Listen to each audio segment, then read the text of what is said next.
আমি ছাড়া অন্য কারো কাছে যাও, তোমরা ঈসা নবীর কাছে যাও। ঈসা নবী আল্লাহর একজন কুদরতি সৃষ্টি। বাবা ছাড়া মায়ের পেট থেকে আল্লাহ ঈসা নবীকে দুনিয়ায় পাঠিয়েছেন। ফায়াতুনা ঈসা, সবাই ঈসা নবীর কাছে যাবেন। যাওয়ার পর বলবেন, আপনি হলেন ঈসা কালিমাতুল্লাহ, আল্লাহর কালিমা, মানে আল্লাহ বলেছেন কুন, আল্লাহ বলেছেন হও। এইভাবে আপনি দুনিয়ার মধ্যে হয়ে গিয়েছেন। আপনার বাবা ছিল না, বাবা ছাড়াও যে আল্লাহ সন্তান দিতে পারেন এই ক্ষমতাটা আল্লাহ দুনিয়াবাসীকে দেখিয়ে দিয়েছেন। ঈসা নবীকে বলবে ইশফা লানা ইলা রাব্বিকা, ঈসা পয়গম্বর আমাদের জন্য আপনি আল্লাহর কাছে সুপারিশ করেন। ঈসা নবী জবাব দিবে, আমার জাতিকে আমি শিরিক করতে বলি নাই, আমার জাতি আমারে তিন খোদার এক খোদা বলছে। আমারে তিন খোদার এক খোদা, আমি এক খোদা, আমার আম্মারে বলছে আরেক খোদা, ফেরেশতাদেরকে বলছে আরেক খোদা। আবার কোনো কোনো ভাবে আমারে বলছে এক খোদা, আম্মারে বলছে আরেক খোদা, আর আল্লাহ আরেকজন, মানে এই তিন খোদার এক খোদা বলছে আমারে। সালিসু সালাসা বলছে আমারে, তারা বলছে আমি তিন খোদার এক খোদা, নাউজুবিল্লাহ। আমি এগুলা তাদেরকে কখনোই বলি নাই। আমি চিন্তা করতেছি এগুলো আমার বিরুদ্ধে কি ধরনের অভিযোগ করলো, তো আমি টেনশন করতেছি, আল্লাহ এরা যে আমার বিরুদ্ধে অভিযোগ করলো, এখন আমি কিভাবে জবাব দিব। তো ঈসা আলাইহিস সালামের ব্যাপারে কেউ কেউ লেখেন যে উনি এই পেরেশানিতে থাকবে। আরেকটা পেরেশানি কি, ঈসা নবীর সামনে তার জাতিকে উপস্থিত করে আল্লাহ বলবে, তোমরা আমার সাথে শিরিক করেছিলা কেন? এরা বলবে ঈসা নবী কইছে। ঈসা নবীর আল্লাহ ডাক দিবে, ডাক দেওয়ার পর বলবে, আপনি বলছেন। তাফসীরের কিতাবে আসছে ঈসা আলাইহিস সালাম এটা শুই না ওনার মাথার চুলগুলা খাড়া হয়ে যাবে রাগে, মানে রাগে খাড়া হয়ে যাবে। কি কয় এগুলা? ঈসা আলাইহিস সালাম সবাইকে বলবে, দেখো এখানে সেখানে গিয়ে কোনো লাভ নাই, চলো এক জায়গায় নিয়ে যাই তোমাদেরকে। সুবহানাল্লাহ। তাহলে সব নবী পাঠায়া দিছে, ঈসা নবী নিয়ে গেছে। বুঝলেন? সব নবী পাঠিয়ে দিছেন, ঈসা নবী নিয়ে গেছেন। কারণ ঈসা নবীর পরে আমাদের নবীর মাঝখানে আর নবী নেই। ঈসা আলাইহিস সালাম বললেন, আমার সাথে চলো। সবাই রওনা করছে, গিয়ে আমাদের নবী মুহাম্মদ সাল্লাল্লাহু আলাইহি সাল্লামের কাছে সবাই উপস্থিত হয়। সবাই ডাক দিয়ে বলবে, হাবিব ইশফা লানা ইলা রাব্বিক, আপনি আপনার রবের কাছে আমাদের জন্য সুপারিশ করেন। নবীজি বলবেন, ফান্তালিকু ফাআতি তাহতাল আরশ, আমি রওনা করব, আরশের নিচে যাব। ফাআকাউ লিরাব্বি সাজিদা, আরশের নিচে গিয়ে আল্লাহর দরবারে সিজদায় পড়ে যাব। সিজদায় পড়ার পর সিজদা দিয়েই থাকবো। আল্লাহ বলবেন, ইরফা রাসাক, মাথা উঠান।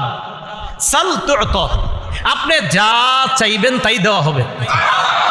ওয়াশফা তুশাফা, আপনি সুপারিশ করেন, আপনার সুপারিশ মঞ্জুর করা হবে।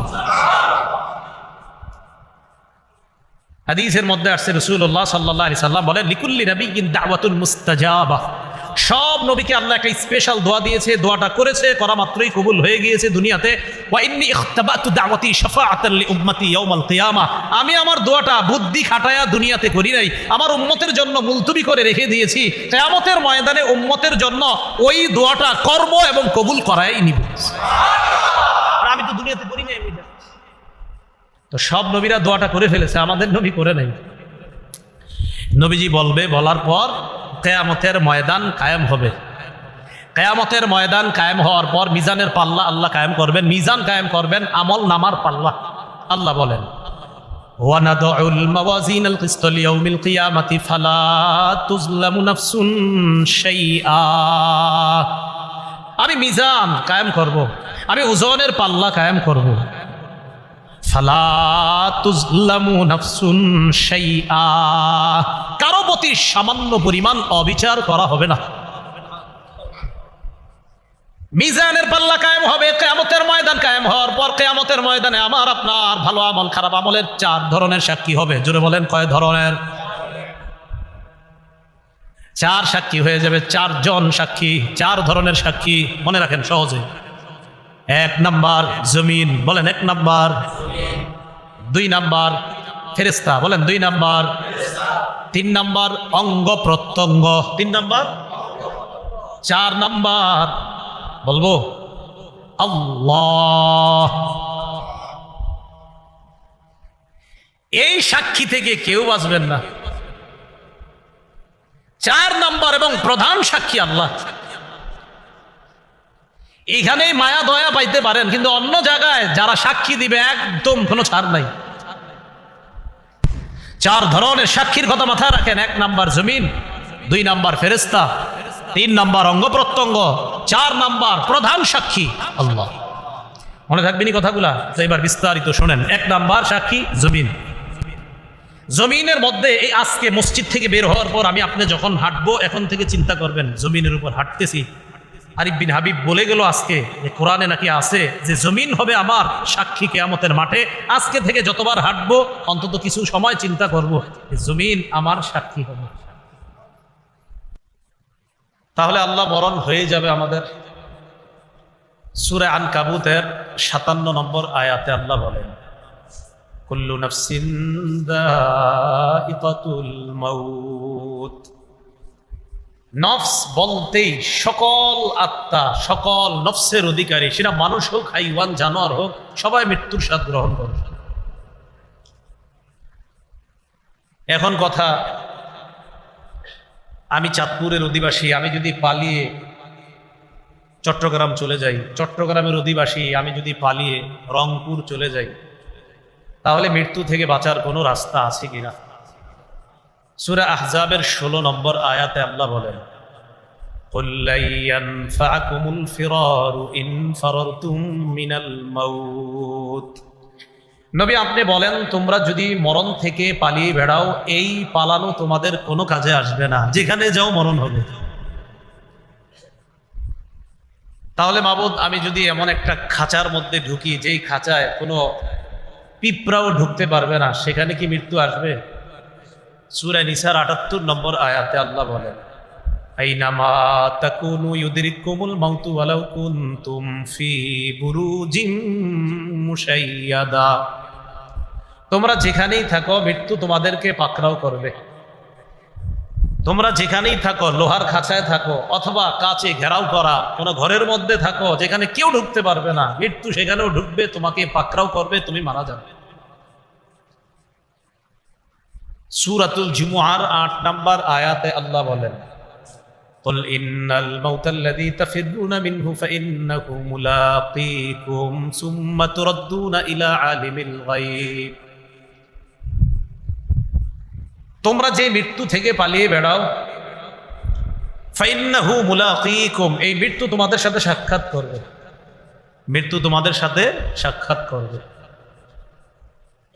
সূরা মুনাফিকুনের 11 নম্বর আয়াতে আল্লাহ বলেন, আমি আপনি আমরা যখন মৃত্যুবরণ করব, যখন মারা যাব অবস্থা, অনেকেই তখন আল্লাহকে ফরিয়াদ করে বলবে, লাউলা আখারতানি ইলা আজালিন করিব ফাসাদদাক ওয়া আকুম মিনাস সালিহিন। আল্লাহ আরেকটু সুযোগ যদি দিতেন তাহলে আমি ভালো কাজ করতাম, দান সদকা করতাম, নেককার মানুষদের অন্তর্ভুক্ত হতাম। আরেকটু সুযোগ যদি আপনি আমারে দিতেন মাওলা, আমি ভালো ভালো কাজ করতাম। তো সূরা মুনাফিকুনের 11 নম্বর আয়াতে আল্লাহ জবাব দিয়ে দেয়, ওয়ালা ইউআখিরাল্লাহু নাফসান ইযা জাআ আজালুহা।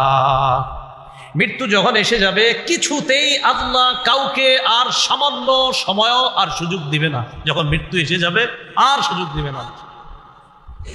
সূরা আরাফের 34 নম্বর আয়াত, সূরা ইউনূসের 49 নম্বর আয়াত, উভয় আয়াতের বক্তব্য, ইযা জাআ আজালুহুম লা ইস্তাখিরুনা সাআতাও ওয়া লা ইস্তাকদিমুন।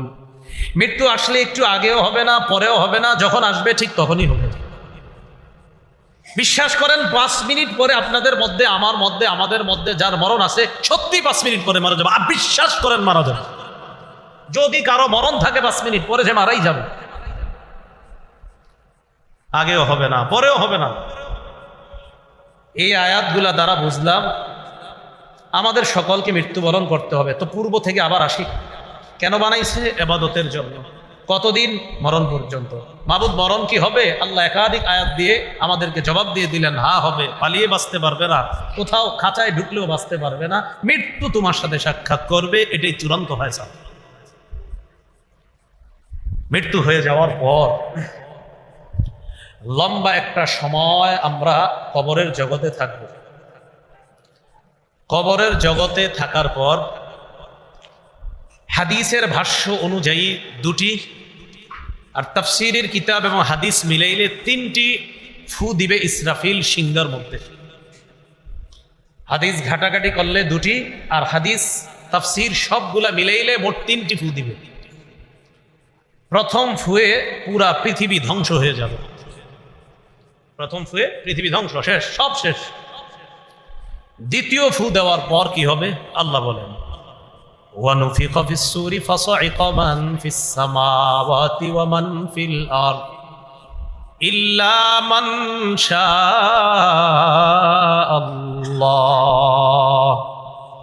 সবাই বেহুশ হয়ে যাবে, সব বেহুশ, কারো হুশ থাকবে না। এমনকি নবী বলেন আমিও বেহুশ হব। হুশ ফিরে আসার পর আমি দেখব মুসা নবী আরশের নিচে মুসা আলাইহিস সালাতু ওয়াস সালাম ঝুলে আছে, আমি দেখব। হুশ ফিরে আসার পর আমি দেখব মুসা নবী আরশে ঝুলে আছে। নবীজি বলেন আমার জানা নাই মুসা নবী আমার আগেই সেখানে ঝুলছে নাকি মুসা নবী বেহুশই হয়নি, এটা আমার জানা নেই। একটা হলো হয়তো বেহুশ হয়েছে, হওয়ার পর তার হুশ আগে ফিরে আসছে।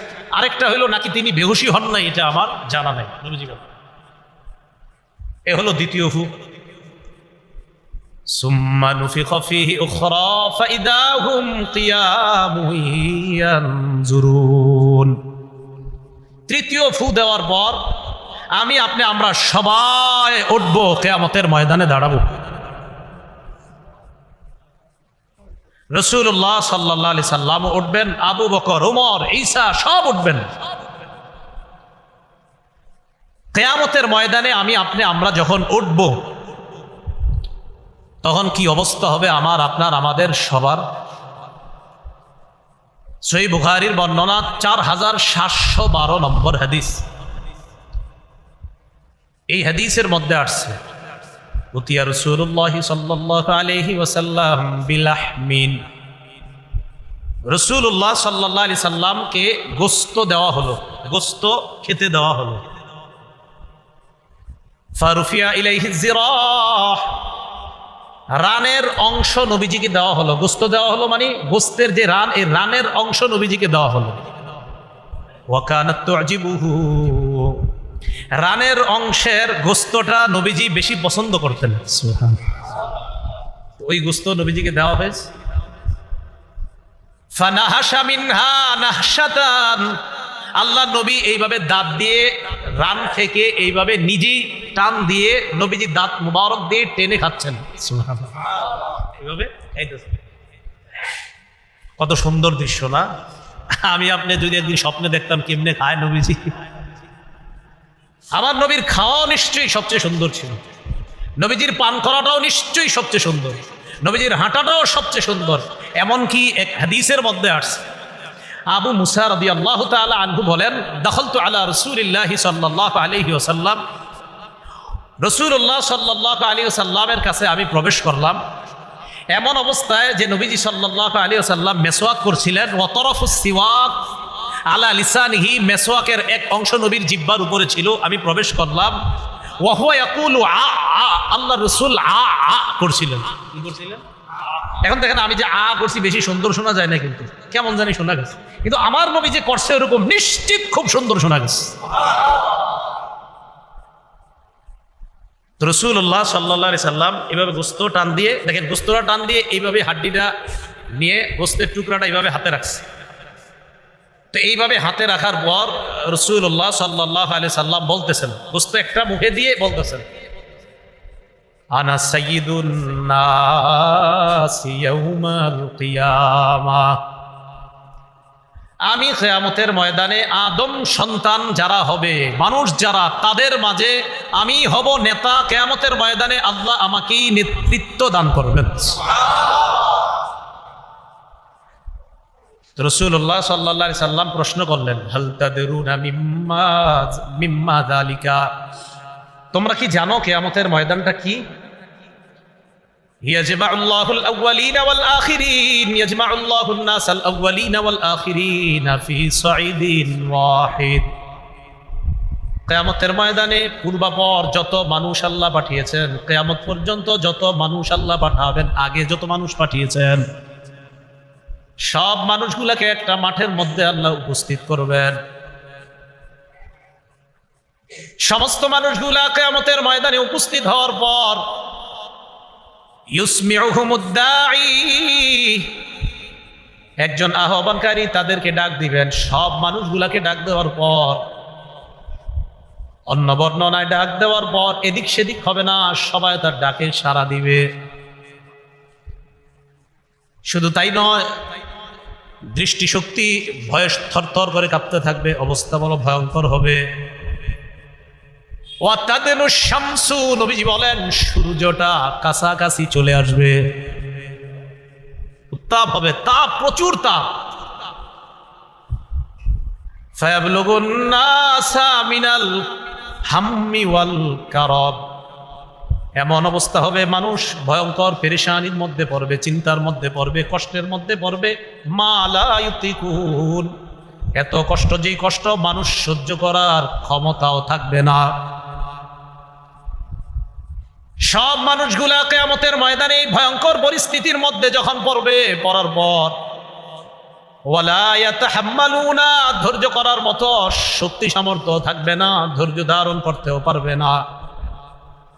হাদিসের মধ্যে দুইটা বিষয়। এক নাম্বার, নবী বললেন ভয়ঙ্কর ওই পরিস্থিতি গ্রহণ করার শক্তিও তাদের নাই, আবার এটা যে তারা ধৈর্য ধারণ করে মোকাবেলা করবে সেই ক্ষমতাও তাদের নাই। এক নাম্বার পরিস্থিতি, এটা যে গ্রহণ করব এই শক্তিও নাই। আরেকটা, গ্রহণ যেহেতু করতেই হবে, ধৈর্য ধারণ করার ক্ষমতাও নেই। প্রথম কথা, গ্রহণ করারই ক্ষমতা নেই, কিন্তু গ্রহণ করতেই হবে, পরিস্থিতি গ্রহণ করতেই হবে। তো করার পর আবার ধৈর্য ধারণের ক্ষমতাও নাই, কি করবে তখন? তো অন্য বর্ণনায় আসছে মানুষের শরীর থেকে ঘাম পড়তে থাকবে, ঘাম পড়তে পড়তে কারো পায়ের এই পরিমাণ, কারো এর বুখারীর বর্ণনা, কারো হাঁটু পরিমাণ, কারো কোমর পরিমাণ, কারো আবার এমন অবস্থা হবে নাকটা, কান, এই অংশটুকু একবার ঘামের নিচে যায় আবার উঠে। হাদিস দ্বারা বোঝা যায় যার যেই পরিমাণ অপরাধ ওই পরিমাণ ঘাম। এটার মধ্যে যখন তারা পড়বে, এক দল আরেক দলকে বলবে, এই তোমরা কি দেখতেছো না কি ভয়ঙ্কর পরিস্থিতির মধ্যে আমরা আছি, এখন কি করা? এক দল আরেক দলকে বলবে ইতু আদামা, তোমরা তোমাদের আব্বা আদমের কাছে যাও।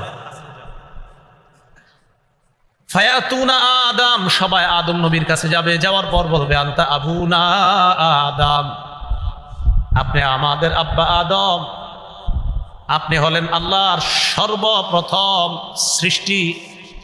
যেই মানুষের মধ্যে আল্লাহ আপনাকে সর্বপ্রথম মানুষ হিসাবে সৃষ্টি করেছেন, আপনি হলেন সেই আদম।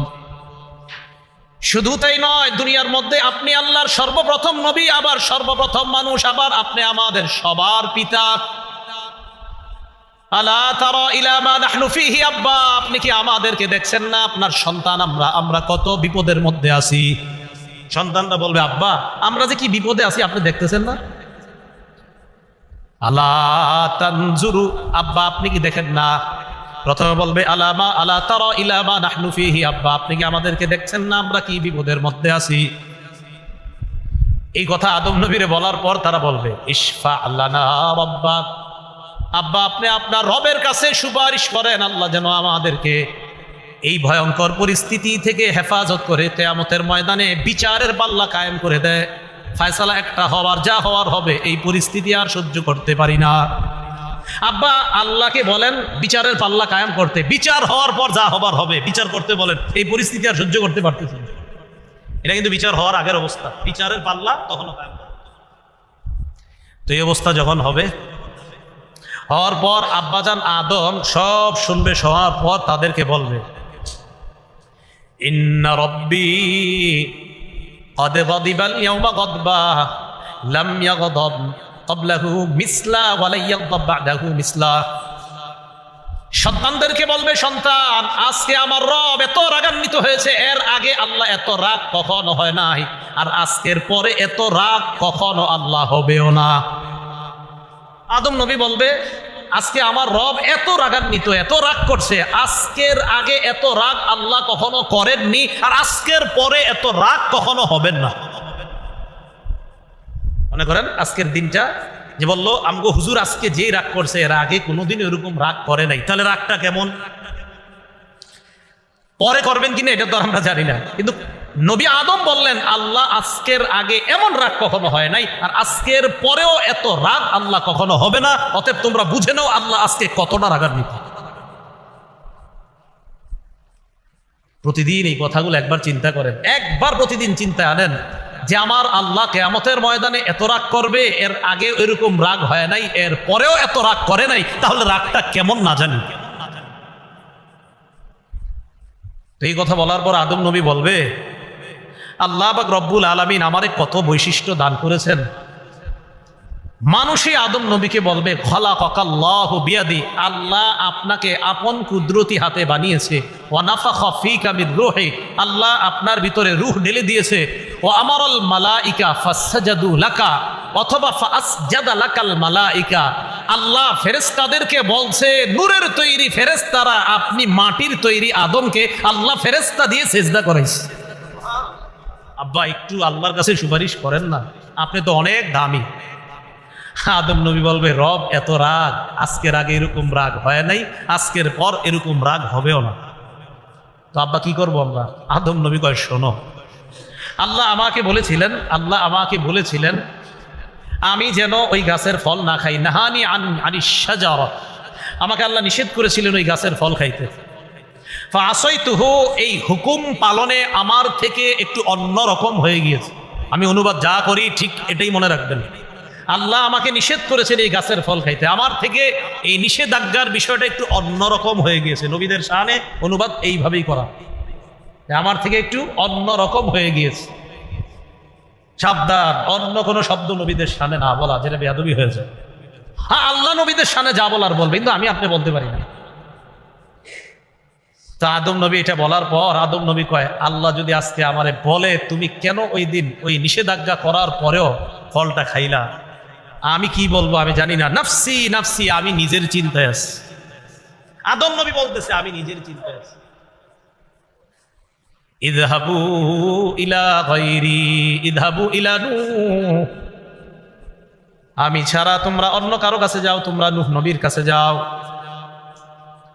ফায়াতুনা নূহা, সব মানুষগুলা নূহ নবীর কাছে যাবে। যাওয়ার পর নূহ নবীকে বলবে আনতা আউয়ালুর রুসুলি ইলা আহলিল আরদ, দুনিয়ার মধ্যে মানুষের কাছে আল্লাহর পক্ষ থেকে আপনি হলেন সর্বপ্রথম রসুল।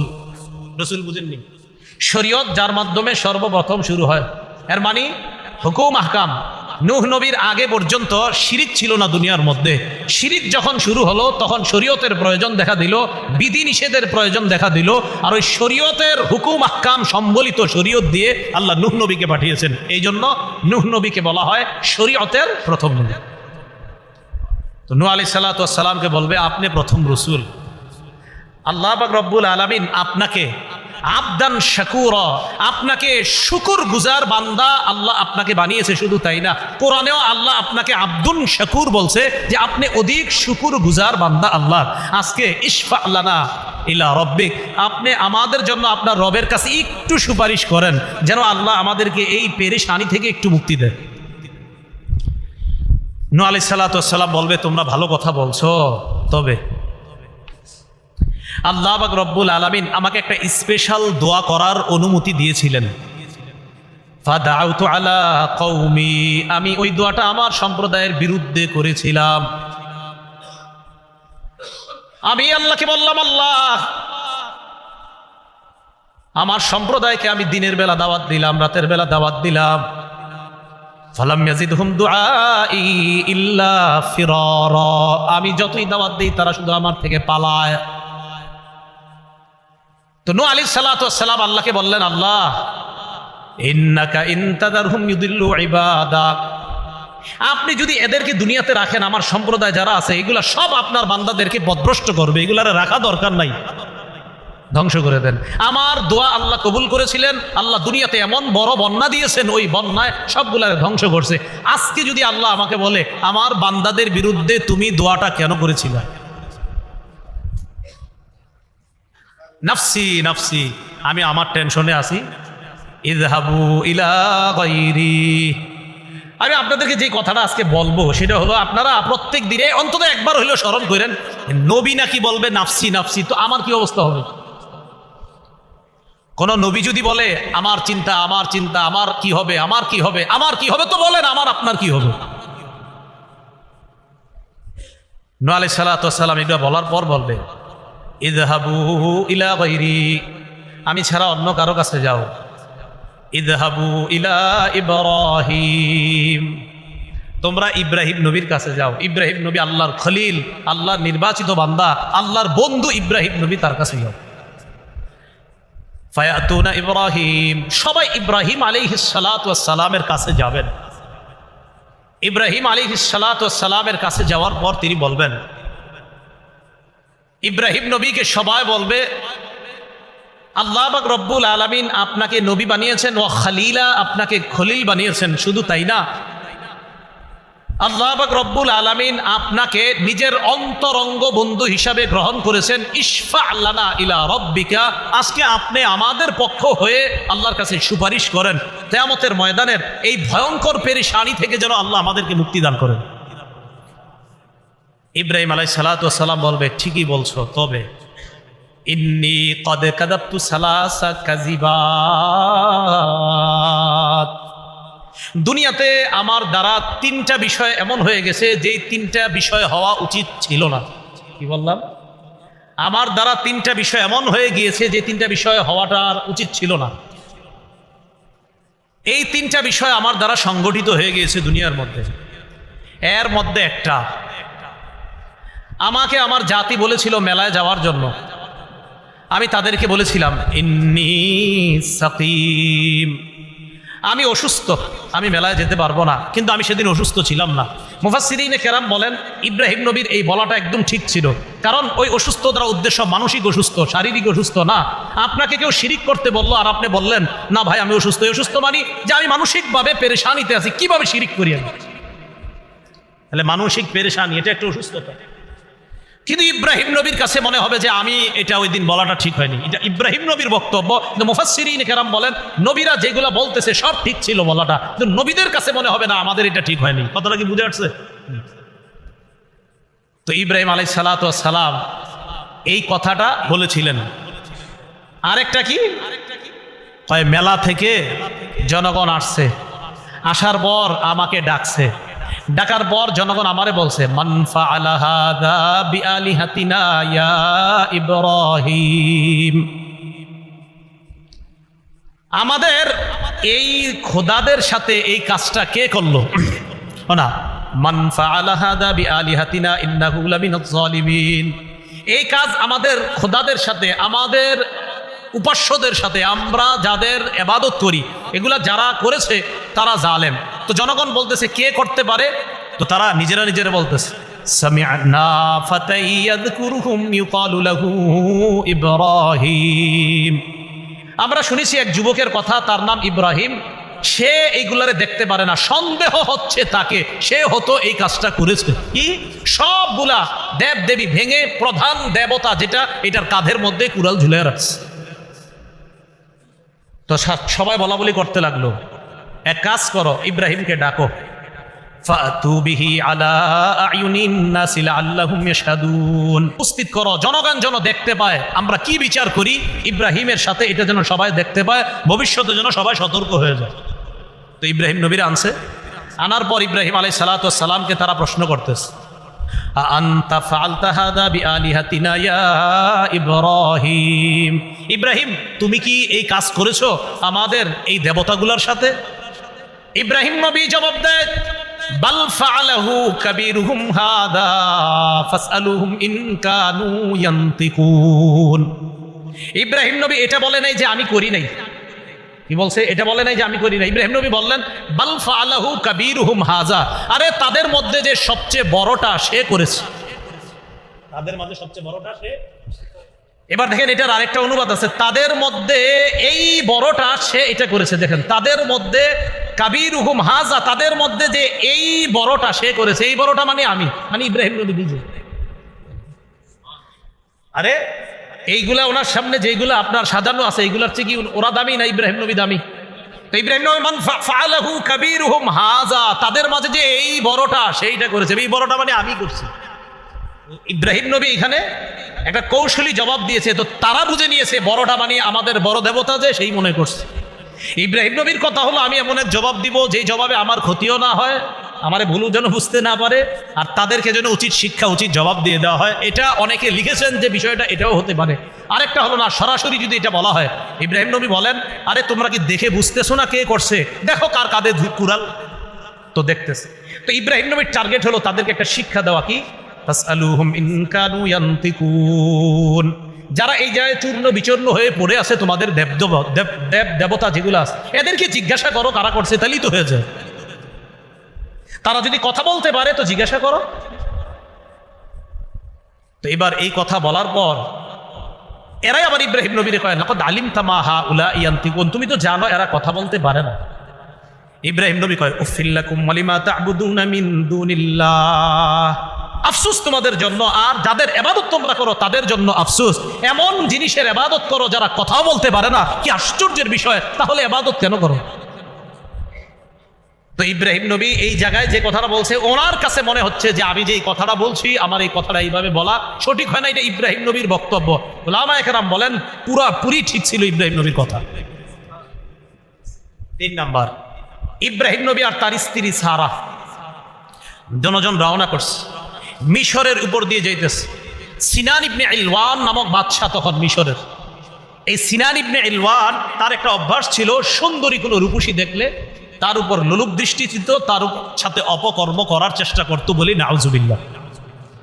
একজন নবীর বিবি সারা আলাইহাস সালাতু ওয়াস সালাম, ইব্রাহিম নবী যখন তার স্ত্রীকে নিয়ে সেদিক দিয়ে যাচ্ছিলেন, সিনান ইবনে ইলওয়ান নামক সেই বাদশার কানে কে যেন দিয়ে দিল যে একজন সুন্দরী রমণীকে নিয়ে তার স্বামী এদিক দিয়ে যাচ্ছে। বাদশার দরবারে হাজির করা হলো। ইব্রাহিম নবী বলে দিলেন তোমাকে জিজ্ঞাসা করলে তুমি বলবা আমার বোন লাগো। কি লাগো? বোন। তো সাধারণত ভাই বোনের পরিচয় দিলে ডাকাত গো মন একটু নরম হয়, ভাই বোন। ইব্রাহিম নবীর উদ্দেশ্য ছিল আদমের সন্তান হিসাবে আমি আর তুমি ভাই বোন। কৌশল অবলম্বন করা, উলামায়ে কেরাম বলেন ওনার কৌশল অবলম্বনটা পুরাপুরি ঠিক ছিল। কারণ একজনের লুলুপ দৃষ্টি থেকে বাঁচার জন্য একটা মেয়ের ব্যাপারে এটা বলে যদি কারো খারাপ চরিত্র থেকে বাঁচা যায়, এই বলাটা দোষের কিছু না।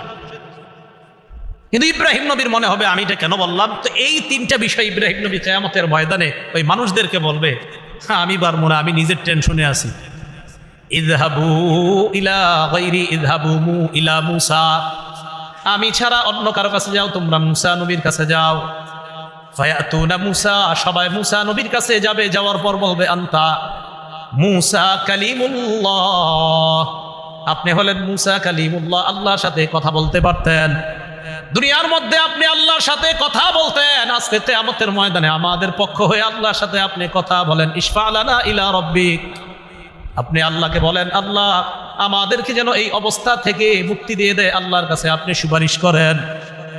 মূসা নবী জবাব দিবে তোমাদের বক্তব্য ঠিক আছে, কিন্তু দুনিয়ার মধ্যে এমন একজন মানুষকে আমি হত্যা করেছিলাম, ও মার বিকতলি, যাকে হত্যা করার জন্য আমাকে আদেশ করা হয় নাই, আমি তাকে একটু টাচ করেছিলাম, লোকটা মারা গেছে। আল্লাহ কোরআনে বলেন ফাওয়াকাযাহু মূসা ফাকাদা আলাইহি, মূসা নবী একজন এটা ঘুষি দিয়েছে, মরে গেছে। তো মূসা আলাইহিস সালাতু ওয়াস সালাম বলেন আমারে মারতে বলে নাই আল্লাহ, কিন্তু আমি ঘুষি দিছি, মরে গেছে। আমি চিন্তা করি আল্লাহ জানি কেমন ঘুষি ছিল, ঠিক না? ঘুষি দিছে, মরে গেছে। তো এখানে আবার লম্বা আলোচনা আছে যে ওনার ওইটা ঠিক ছিল কিনা। উলামায়ে কেরাম লিখেছেন পুরাপুরি ঠিক ছিল, সে ছিল জালেম। জালেমকে শুধু একটু প্রতিবাদ করতে গিয়ে এমনি একটা আঘাত করছেন, এক আঘাতে মরে গেছেন, কি করা? তো মূসা নবী বলবে নাফসি নাফসি, আমি টেনশনে আছি এই বিষয় নিয়ে, আল্লাহ যদি আমরা ধরে ফেলে। তাহলে দেখেন নবীগণ তাদের এক একটা বিষয় যেটা তাদের কাছে মনে হচ্ছে এটা আমার সঠিক হয় না, এটা নিয়ে টেনশনে।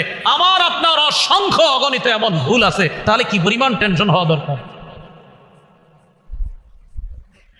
মূসা নবী বলবে ইযহাবু ইলা গায়রি ইযহাবু ইলা ঈসা, আমি ছাড়া অন্য কারো কাছে যাও, তোমরা ঈসা নবীর কাছে যাও। ঈসা নবী আল্লাহর একজন কুদরতি সৃষ্টি, বাবা ছাড়া মায়ের পেট থেকে আল্লাহ ঈসা নবীকে দুনিয়ায় পাঠিয়েছেন। ফায়াতুনা ঈসা, সবাই ঈসা নবীর কাছে যাবেন, যাওয়ার পর বলবেন আপনি হলেন ঈসা কালিমাতুল্লাহ, আল্লাহর কালিমা, মানে আল্লাহ বলেছেন কুন, আল্লাহ বলেছেন হও। এইভাবে আপনি দুনিয়ার মধ্যে হয়ে গিয়েছেন। আপনার বাবা ছিল না, বাবা ছাড়াও যে আল্লাহ সন্তান দিতে পারেন এই ক্ষমতাটা আল্লাহ দুনিয়াবাসীকে দেখিয়ে দিয়েছেন। ঈসা নবীকে বলবে ইশফা লানা ইলা রাব্বিকা, ঈসা পয়গম্বর আমাদের জন্য আপনি আল্লাহর কাছে সুপারিশ করেন। ঈসা নবী জবাব দিবে, আমার জাতিকে আমি শিরিক করতে বলি নাই, আমার জাতি আমারে তিন খোদার এক খোদা বলছে। তিন খোদার এক খোদা, আমি এক খোদা, আমার আম্মারে বলছে আরেক খোদা, ফেরেশতাদেরকে বলছে আরেক খোদা। আবার কোনো কোনো ভাবে আমারে বলছে এক খোদা, আম্মারে বলছে আরেক খোদা, আর আল্লাহ আরেকজন। মানে এই তিন খোদার এক খোদা বলছে আমারে।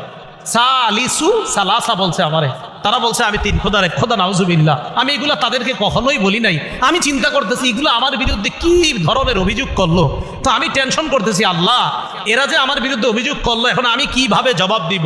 তো ঈসা আলাইহিস সালামের ব্যাপারে কেউ কেউ লেখেন যে উনি এই পেরেশানিতে থাকবে। আরেকটা পেরেশানি কি, ঈসা নবীর সামনে তার জাতিকে উপস্থিত করে আল্লাহ বলবে তোমরা আমার সাথে শিরিক করেছিলা কেন? এরা বলবে ঈসা নবী কইছে। ঈসা নবীর আল্লাহ ডাক দিবে, ডাক দেওয়ার পর বলবে আপনি বলছেন। তাফসীরের কিতাবে আসছে ঈসা আলাইহিস সালাম এটা শুই না ওনার মাথার চুলগুলা খাড়া হয়ে যাবে রাগে, মানে রাগে খাড়া হয়ে যাবে। কি কয় এগুলা? ঈসা আলাইহিস সালাম সবাইকে বলবে দেখো এখানে সেখানে গিয়ে কোনো লাভ নাই, চলো এক জায়গায় নিয়ে যাই তোমাদের। সুবহানাল্লাহ। তাহলে সব নবী পাঠায়া দিছে, ঈসা নবী নিয়ে গেছে। বুঝলেন? সব নবী পাঠিয়ে দিছেন, ঈসা নবী নিয়ে গেছেন। কারণ ঈসা নবীর পরে আমাদের নবীর মাঝখানে আর নবী নেই। ঈসা আলাইহিস সালাম বললেন আমার সাথে চলো। সবাই রওনা করছে, গিয়ে আমাদের নবী মুহাম্মদ সাল্লাল্লাহু আলাইহি সাল্লামের কাছে সবাই উপস্থিত হয়। সবাই ডাক দিয়ে বলবে হাবিব ইশফা লানা ইলা রাব্বিক, আপনি আপনার রবের কাছে আমাদের জন্য সুপারিশ করেন। নবীজি বলবেন ফান্তালিকু ফাআতি তাহতাল আরশ, আমি রওনা করব আরশের নিচে যাব। ফাআকাউ লিরাব্বি সাজিদা, আরশের নিচে গিয়ে আল্লাহর দরবারে সিজদায় পড়ে যাব। সিজদায় পড়ার পর সিজদা দিয়েই থাকবো। আল্লাহ বলবেন ইরফা রাসাক, মাথা উঠান। সাল তু'তা, আপনি যা চাইবেন তাই দেওয়া হবে। ওয়াশফা তুশাফা, আপনি সুপারিশ করেন, আপনার সুপারিশ মঞ্জুর করা হবে। হাদিসের মধ্যে আসছে রাসূলুল্লাহ সাল্লাল্লাহু আলাইহি সাল্লাম বলেন লিকুল্লি নাবিয়্যিন দাওয়াতুন মুস্তাজাবা, সব নবীকে আল্লাহ একটা স্পেশাল দোয়া দিয়েছে, দোয়াটা করেছে, করা মাত্রই কবুল হয়ে গিয়েছে দুনিয়াতে।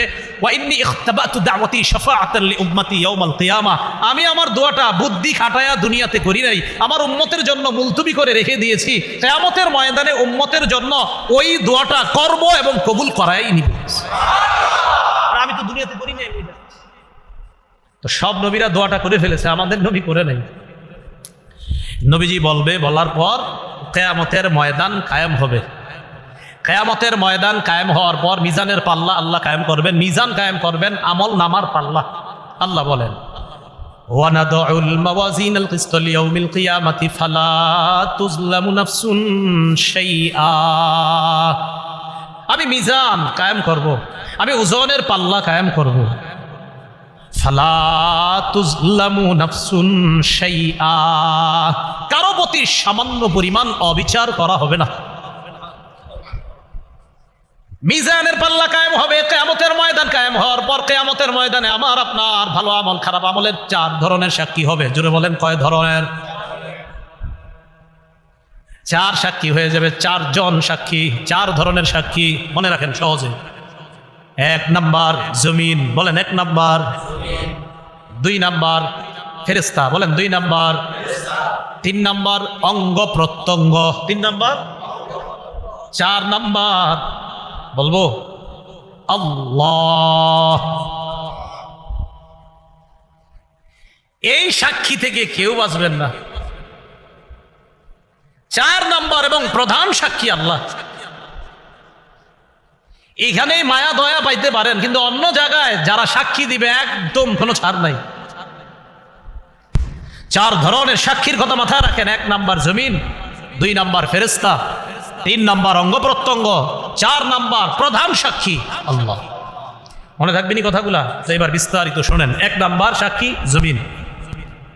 জমিনের মধ্যে এই আজকে মসজিদ থেকে বের হওয়ার পর আমি আপনি যখন হাঁটবো, এখন থেকে চিন্তা করবেন জমিনের উপর হাঁটতেছি, আরিফ বিন হাবিব বলে গেল আজকে যে কোরআনে নাকি আছে যে জমিন হবে আমার সাক্ষী কিয়ামতের মাঠে। আজকে থেকে যতবার হাঁটবো অন্তত কিছু সময় চিন্তা করব যে জমিন আমার সাক্ষী হবে। সূরা মুলকের 16 নম্বর আয়াতে আল্লাহ বলেন, আমিনতুম মান ফিস সামাই আইয়াখসিফা বিকুমুল আরদ ফাইদা হিয়া তামুর। তোমরা কি নিশ্চিত হয়ে গিয়েছো আসমান ওয়ালার পক্ষ থেকে? তোমরা কি আসমান ওয়ালার ব্যাপারে নিশ্চিত হয়ে গিয়েছো যে তিনি তোমাদেরকে জমিনে ধসিয়ে দিবে না, আর জমিন তোমাদেরকে নিয়ে থর থর করে কাঁপবে? এই অবস্থা থেকে তোমরা নিশ্চিত হয়ে গিয়েছো? জমিনে যখন হাঁটবা চিন্তা করবা, আমি আপনি চিন্তা করব যে আসমান ওয়ালা চাইলে এই জমিনের নিচে আমাকে আপনাকে ধসিয়ে দিতে পারে। আল্লাহ বলেন, আমিনতুম, নিশ্চিত হয়ে গেছো? মান ফিস সামাই আইয়াখসিফা বিকুমুল আরদ, এই যে তুরস্কে কয়েকদিন আগে বাড়ি সহ মাটির নিচে ধসায়, বাড়ি সহ ধসায়। আল্লাহ বলেন নিশ্চিত হয়ে গেছে, ফাইদা হিয়া তামুর, কাঁপতে থাকবে। তাহলে বলেন তো আমাদের সাক্ষীর 1 নম্বর সাক্ষীর নাম সূরা জিলজাল 4 নম্বর আয়াত। ইমাম সাহেবরা মাগরিবের প্রথম রাকাতে প্রায় সময় সূরাটা পড়ে দেখবেন, ইযা যুলজিলাতিল আরদু জিলজালাহা, এই সূরার 4 নম্বর আয়াত। আল্লাহ বলেন ইয়াউমা ইদিন তুহাদ্দিসু আখবারাহা, সেদিন জমিন তার সব সংবাদ বলে দিবে। তিরমিজি শরীফের 2429 নম্বর হাদিসের বর্ণনা। রাসূলুল্লাহ সাল্লাল্লাহু আলাইহি সাল্লাম এই আয়াতটা তেলাওয়াত করলেন। কোনটা? ইয়াউমা ইদিন তুহাদ্দিসু আখবারাহা। তেলাওয়াত করার পর আল্লাহ নবী বললেন, আতাদরুনা মা আখবারুহা, তোমরা কি জানো জমিন সব বৃত্তান্ত বলে দিবে? জমিনের বৃত্তান্ত কি তোমরা কি জানো? সাহাবীগণ জবাব দিবেন, আল্লাহু ওয়া রাসূলুহু আ'লাম, আল্লাহ ও তার রাসূল ভালো জানেন। নবীজি বলেন, ফাইন্না আখবারাহা আন তাশহাদা আলা কুল্লি আবদিন আও আমাতিন বিমা আমিলা আলা যহরিহা আন তাকুলা আমিলা কাযা ওয়া কাযা ইয়াউমা কাযা ওয়া কাযা। নবী বলেন, জানো জমিন তার বৃত্তান্ত বর্ণনা করবে, এর মানে কি? সাহাবীরা কয়, আল্লাহ রাসূল ভালো জানেন। নবীজি বলেন, কিয়ামতের ময়দানে জমিন আল্লাহর কাছে প্রত্যেক বান্দা বান্দির বিরুদ্ধে সাক্ষী দিয়ে বলবে, আল্লাহ অমুকে অমুকে ওই দিন অমুক সময় এতটার সময় এই এই কাজগুলো করেছে, আমি জমিন তার বিরুদ্ধে তোমার কাছে সাক্ষী দিলাম।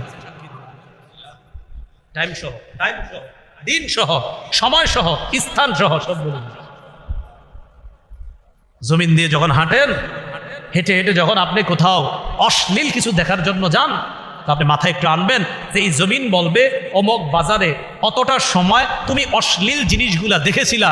জমিন আল্লাহকে বলবে, আল্লাহ এই বান্দা বাড়ি তার চাঁদপুর অমুক জায়গায় অমুক সময়ে অমুক স্থানে আমি জমিনের উপর দাঁড়ায়া দাঁড়ায়া সে এই এই অশ্লীল কর্মগুলা দেখছে, আমি তোমার কাছে তার বিরুদ্ধে সাক্ষী দিলাম। এ হলো 1 নম্বর সাক্ষী জমিন। 2 নম্বর সাক্ষী ফেরেশতা। সূরা ইনফিতারের 10 থেকে 14 নম্বর আয়াতে আল্লাহ বলেন, ইন্না আলাইকুম লাহাফিজিনা কিরামান কাতিবিনা ইয়ালামুনা মা তাফআলুন ইন্নাল আবরারা লাফি নাঈমিন ওয়া ইন্নাল ফুজ্জারা লাফি জাহিম। নিশ্চয়ই তোমাদের সাথে আছে হাফিজিন, সংরক্ষণকারী ফেরেশতাগণ, যত্নবান ফেরেশতাগণ, যারা তোমাদের সব কিছুকে সংরক্ষণ করবে। তারা কিরামান কাতিবিন, সম্মানিত লেখকগণ, ইয়ালামুনা মা তাফআলুন, এই তোমরা যা করো তারা তা জানে, তোমরা যা করো তারা তা জানে। আজকে থেকে আমার আপনার দ্বিতীয় চিন্তা, প্রথম চিন্তা কি? জমিন। দ্বিতীয় চিন্তা আমি আপনি করা যে আমার সাথে ফেরেশতারা আছে, আমি এখন মিথ্যা বলতেছি, ছি ছি, আমার এই মিথ্যাটা ফেরেশতারা দেখতেছে, লিখতেছে। বলেন, ফেরেশতারা আমার মিথ্যাটা বলেন দেখতেছে, শুনতেছে, লিখতেছে। তাহলে দ্বিতীয় চিন্তা আমাদের যে আমার সাথে ফেরেশতারা আছে, আমি যে তার সাথে মিথ্যা বলতেছি, ছি, ফেরেশতারা দেখতেছে, আমার মিথ্যাটা শুনতেছে, আবার লিখে ফেলতেছে। তো আল্লাহ বলেন এটা করো না। ইন্নাল আবরারা লাফি নাঈমিন ওয়া ইন্নাল ফুজ্জারা লাফি জাহিম, নিশ্চয়ই পুণ্যবানরা থাকবে নিয়ামতের মধ্যে, খারাপ মানুষরা থাকবে জাহান্নামের মধ্যে, জাহিমের মধ্যে। নাঈম মানি পরিপূর্ণ নিয়ামতে পরিপূর্ণ জান্নাতের মধ্যে জাহিম ভয়ঙ্কর এক স্থান হবে, জাহিম প্রজ্বলিত আগুন জ্বলবে, বিভিন্ন ধরনের শাস্তি থাকবে, এই জাহান্নামের মধ্যে থাকবে পাপাচাররা। আল্লাহ আমাদেরকে হেফাজত করেন। এখন ফেরেশতারা আমল নামা লেখার পর আমল নামাটা জমা হবে, ঠিক তো? আচ্ছা, আমল নামাজে জমা করবে। এখন কথা হলো, আল্লাহ আমি তো মাঝে মাঝে চুপি চুপি কিছু খারাপ কাজ করি, আবার মাঝে মাঝে একদম চুপি চুপি, কেউ দেখে না। কথার কথা, সূরা যুখরুফের ৮০ নম্বর আয়াতে আল্লাহ বলেন, এই তোমরা যারা মনে করছো চুপি চুপি কিছু দেখি না, তো তোমরা শোনো। আল্লাহ বলেন, আম ইয়াহসাবুনা আন্না লা নাসমাউ সিররাহুম ওয়া নাজওয়াহুম, তারা কি মনে করে আন্না লা নাসমাউ সিররাহুম, যে আমি তাদের গোপন বিষয়গুলো জানি না, ওয়া নাজওয়াহুম, তাদের কানা ঘুষা জানি না। এই দুইজন কানে কানে বলতেছি না, এখন আমরা দুইজনকে কানে কানে বললাম, আল্লাহ কয় এটাও জানি। সুবহানাল্লাহ, এটাও। আমার দিকে তাকান, এই যে কথা বলতেছি, আল্লাহ কয় এটাও শুনি। সুবহানাল্লাহ, সুবহানাল্লাহ, আল্লাহ কয় এটাও শুনি। এখন জিহ্বা বন্ধ, মনে মনে আল্লাহরে স্মরণ করছি, মনে মনে, জিহ্বাও নারী নাই, মুখও খুলি নাই। আল্লাহ কয় এটাও শুনি। কোথায় যাবেন? ভাই কেমন আছেন? আল্লাহ কয় শুনছি। ভাই কেমন আছেন? আল্লাহ কয় শুনছি। চুপচাপ বন্ধ। এভাবে ইশারা করলাম, আপনি আমার ইশারা বুঝছেন, ওকে বুঝি না আমরা ইশারায়, আপনি ইশারা বুঝে ফেলেন। আল্লাহ কয় এটাও বুঝছি। তো আল্লাহ পাক রব্বুল আলামিন সূরা যুখরুফের ৮০ নম্বর আয়াতে বলেন, আম ইয়াহসাবুনা আন্না লা নাসমাউ সিররাহুম ওয়া নাজওয়াহুম, তারা কি মনে করে আমি তাদের গোপন কথা আর তাদের কানাকানি কানা ঘুষা কথা এগুলা শুনি না? বালা ওয়া রুসুলুনা লাদাইহিম ইয়াকতুবুন, আল্লাহ বলেন তাদের গোপন কথা কানাকানি কথা সব শুনি। শুধু তাই নয়, আমার ফেরেশতা লেখকগণ যারা আছে তাদের সব কিছু লিপিবদ্ধ করে নেয়, সব লিখে ফেলে। এবার লেখার পর আমল নামা জমা হয়েছে, একসাথে আমল নামা হয়েছে। হওয়ার পর কি হবে? কিয়ামতের ময়দানে আমি আপনি দাঁড়ায় রয়েছি। সূরা বানী ইসরাঈলের ১৩-১৪ নম্বর আয়াতে আল্লাহ বলেন, ইকরা কিতাবাক, নাও নাও আমল নামা পড়ো। আল্লাহ বলেন, ওয়া নুখরিজু লাহু ইয়াউমাল কিয়ামাতি কিতাবান ইয়ালকাহু মানশুরা, আমি কিয়ামতের ময়দানে তার আমল নামাটা খুলবো, উন্মোচন করব, এরপর তাকে দিয়ে বলবো, নাও তুমি পড়ো, আজকে তোমার আমল নামার হিসাবের জন্য তুমি নিজেই যথেষ্ট। এখন আমল নামা পড়লেন, কইরা কি হবে জানেন? তো যখন নাকি পাপাচার বান্দা তার আমল নামা দেখবে, তার অবস্থা হবে ভয়ঙ্কর।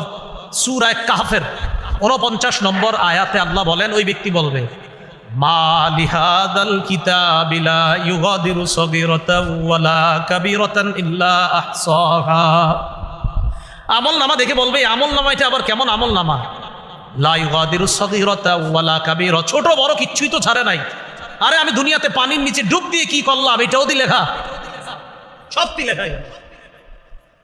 ইল্লা আহসাহা, সব আল্লাহ সেখানে জমা করে রেখেছেন। ওয়া ওয়াজাদু মা আমিলু হাদিরা, সব আমল নামা যা করছে সে সব দেখতে পাবে। তো দেখার পর বেঈমানরা যখন দেখবে তার আমল নামাটা, তার কি অবস্থা হবে? সূরা নাবার ৪০ নম্বর আয়াতে আল্লাহ বলেন, ইয়াউমা ইয়ানজুরুল মারউ মা কদ্দামাত ইয়াদা,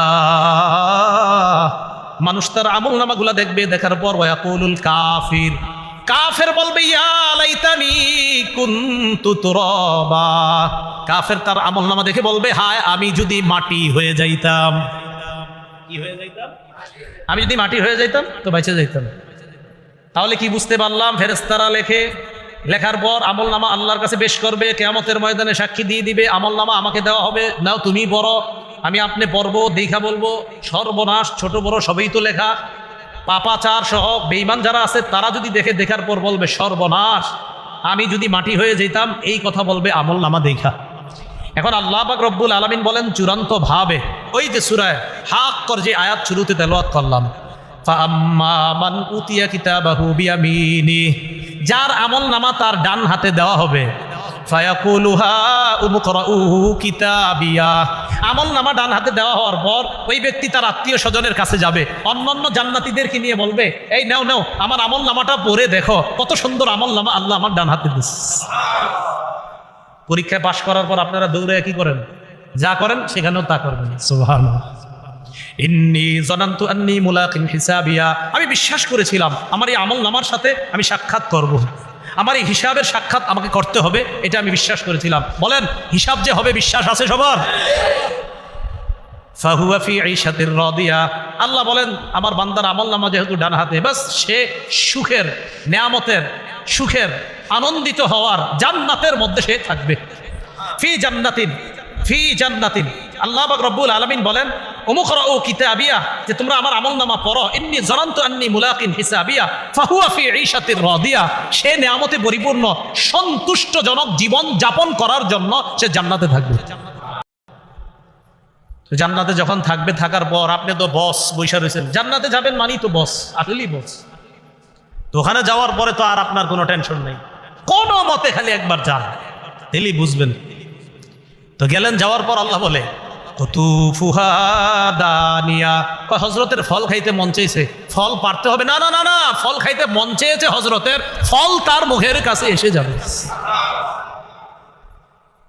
এরপর তাকে বলা হবে কুলু ওয়াশরাবু হানিআম বিমা আসলাফতুম ফিল আইয়ামিল খালিয়া, তাকে বলা হবে খাও, পান করো, স্বাচ্ছন্দ্যে খাও, আরামে পান করো। কেন জানো? দুনিয়াতে কষ্ট করে ভালো ভালো আমল করেছিলা, ফজরের নামাজে শীতের মধ্যে ল্যাপ তোষক ছেড়ে মসজিদে গিয়েছিলা, রাতের অন্ধকারে গিয়েছিলা, হ্যাঁ হ্যাঁ তুমি কষ্ট করেছিলা, তো আজকে আমি আল্লাহ তোমাকে শান্তি দিব না তো কাকে শান্তি দিব? থাকো যেমনে মন চায় চলো। এবার ও আম্মা মান উতিয়া কিতাবাহু বিশিমালি, যার আমলনামা বাম হাতে দেওয়া হবে। আল্লাহ হেফাজত করেন, আল্লাহ আমাকেও হেফাজত করেন, আমাদের সবাইকে হেফাজত করেন। আপনারা মাঝে মাঝে এত প্রশংসা করেন, টেনশনে পড়ে যায় কি হবে কিয়ামতের মাঝে।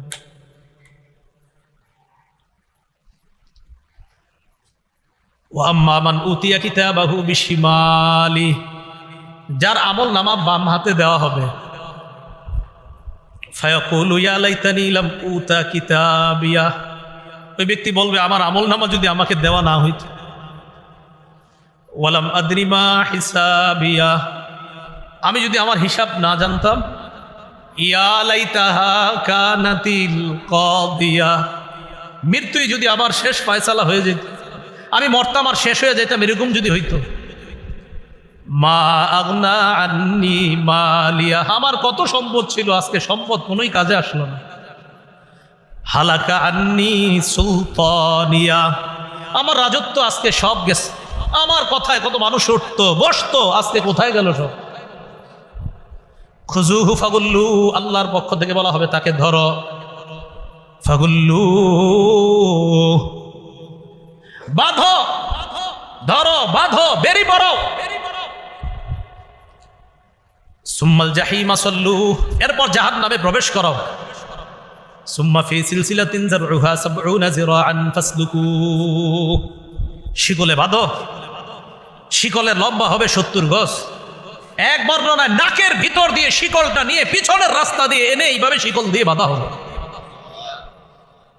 এইভাবে শিকলে বেঁধে আল্লাহ বলবে ধাক্কা মেরে জাহান্নামে ফেলে দেয়।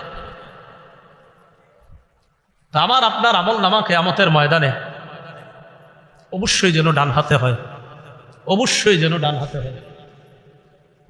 প্রত্যেক দিন চিন্তা করব, তাহলে আমাদের দ্বিতীয় চিন্তা, প্রথম চিন্তা ছিল আমরা জমিনের উপর হাঁটবো, জমিন আমার সাক্ষী হবে।